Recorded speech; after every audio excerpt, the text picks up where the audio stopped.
Coming up, can residents request a handicapped parking spot in front of their home? We'll show you the neighborhood where it's become a hot topic. It's never been seen before. Video when a crowd turned on police in that violent attack at the U.S. Capitol. Plus, getting creative in recruiting police officers. Valley News Live at 10 starts right now. This is Valley News Live at 10. A Fargo family had their handicapped parking spot taken away by the city, and they want answers as to why. Engineers with the city of Fargo say they're going off a petition that was sent in by neighbors. Valley News Team's Aaron Walling investigates why the spot was taken down. For nearly 3 years, a handicapped parking spot was here on 9th Street North. Jack Shaw and his wife asked for it to be put there in front of their home a few years ago. He and his wife had asked for a handicapped parking spot in front of their house. Probably 3 years ago, and we give those out very rarely. We probably have a dozen or so around the city. But the city removed the spot today, prompting Shaw to call our whistleblower hotline. Jeremy Gordon with the City of Fargo Engineering Department broke down why the sign was removed from 9th Street North. This winter we got a petition from the neighborhood saying they're making it their own spot, they're shuffling cars in and out of their driveway, they're yelling at the neighbors, so we got a petition from the whole block asking the city to remove that spot because they're really abusing what the purpose of that spot is. According to Gordon, the Shaws have a driveway and a garage where they can park, and the spot is now causing too many issues. I mean, we don't want to take people's handicap parking away, but typically those are for businesses, apartments, offices. Very rarely do we have them in residential areas when a garage and a driveway is available on private property. Shaw says that he plans to take action against the decision from the City of Fargo. And that's through Freedom for Disability, the City of Fargo, and just going to a plain old attorney for harassment. In Fargo, Aaron Walling, Valley News Live. According to Gordon, the decision is final when it comes to that parking spot. And if you need help with an issue in your community, call our whistleblower hotline, 237-6576, and leave your tip. A member of our investigative team will get on the case and go to work to expose the truth.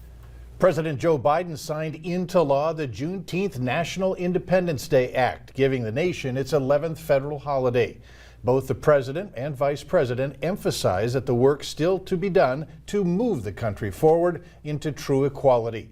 Since the 19th falls on a Saturday this year, most federal employees observe the holiday today. City leaders and Fargo police representatives will join local rappers and activists at Lindenwood Park tomorrow to show their support for the holiday. The event is free. It runs from noon until 7. The pandemic may be easing, but the effects on manufacturing companies aren't going anywhere. Fargo resident Jana Swenson took her car to a Kia dealership to be fixed and was told they can't give her a time estimate on when it will be ready. She says it could be 4 weeks or 6 months until the dealership gets the parts they need. On top of that, when she tried to find a rental car, there were none available. And they have no idea how long it's going to take to get it back. All of our manufacturers that we have here at Corwin have had some sort of inventory shortage. As you heard, the problem isn't unique to one dealership. Corwin employees tell us they usually have around 300 new cars in their lot. Right now, they only have 70.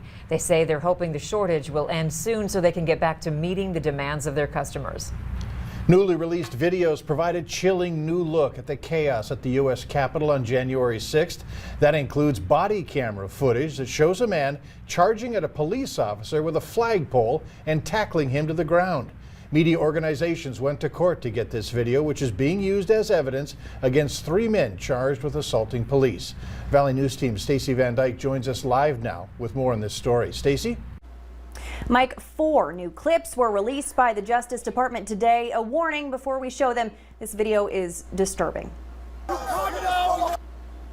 Now this one is body cam video showing former New York City police officer Thomas Webster. He's holding a flagpole and shouting profanities at officers standing behind a barricade. Webster pushes that barricade and swings toward an officer with the pole. The officer manages to take the flagpole away, but then Webster appears to tackle him to the ground, pinning him and grabbing at his face. Webster turned himself in and was charged in February. In this video, a man identified as Scott Fairlamb, along with others, are yelling at police as the officers walk through the crowd outside the Capitol. Fairlamb then shoves an officer to the side and punches at his head, hitting his face shield. He was arrested in January and indicted on 12 charges in March. Nearly 500 people are facing federal charges in the riot. 4 have pleaded guilty so far, including at least one member of the Oath Keepers group. Mike? Thanks, Stacy. A 49-year-old grandmother is expected to become the first person to be sentenced in this next week. A Barnesville foster mom has been sentenced for killing a toddler. Kelly Jo Anderson is sentenced to spend the next 35 years in prison. She was convicted of second-degree murder in the death of 18-month-old Henry, who had been in her care since April 2019. Court documents say Henry was brought to the Sanford emergency room, blue and lifeless, with bruising to the head and face. Anderson apologized in court today, saying the biggest disappointment in her life is hurting someone she loved. Charges will be dropped against that truck driver who drove through a large crowd of protesters in Minneapolis last year. It's on the condition that he remains law-abiding for the next year. You can see protesters filling I-35 when Bogdan Verchurko drives up, nearly missing or just missing the protesters. New documents say the case will be dismissed in a year if he completes 3 sessions of sentencing, remains law-abiding, pays restitution to the victims, has no contact with the victims listed in the police reports. He was charged with 1 felony count of making threats of violence and with criminal vehicular operation, which is a gross misdemeanor. Firefighters and police officers in Devil's Lake are being credited for rescuing several people from a burning apartment building. It happened early this morning at 1701 5th Avenue Northeast. Police say the fire was coming from the 3rd floor. There's no word yet on injuries or the cause of the fire. Across the United States, whether it's cities and towns to rural areas, police departments are having trouble finding officers. It's forced police chiefs to get creative, including the one in Dilworth. Ices, we got freezies, same thing, water. Nothing like sharing a freezy pop and some conversation to build a bond between the local law enforcement and the public. Need a hand opening that? That's Daniel Moonen, the recently hired community service officer for Dilworth. Moonen's job is part-time. His responsibilities now include community events like this. Officer Moonen will be easy to spot when he's on patrol in what might be the last of the classic Ford Crown Victoria police vehicles. I still respond to medical calls. I can respond to most any other call as long as I am not the first one on scene in case there is an immediate danger. You want a sticker?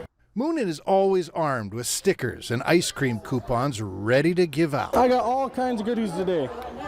This is a return to policing for Daniel. An earlier stint within law enforcement here in Dilworth didn't work out, but he wasn't quite ready to give up on the department, and the police chief certainly wasn't ready to give up on him.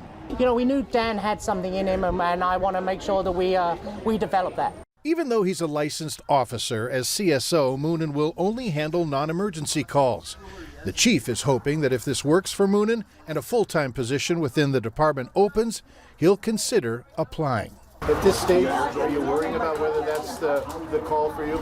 No, like I say, I get a smile for work, so I'm just fine where I am for now. Chief Sharp is hoping that this CSO position might become a chance for someone who's interested in law enforcement to simply dip their toe in the water without having to dive into the police pool before they're ready. If you wanted to be a police officer in the state of Minnesota, you've got to do 2.5 years. This program, you don't need anything other than just a high school diploma and a want to be a police officer or somewhere in law enforcement role somewhere. A community service officer is a position that other police departments have. There are other approaches being used in different departments to try and recruit officers. If you're interested, I'm advising you to check with your local police department. Still ahead tonight, a story you won't want to miss. If you've been having trouble buying a home, this story confirms what you already know. The real estate market right now is wild. But first, how about that heat today? Nathan is in next with your weekend weather forecast.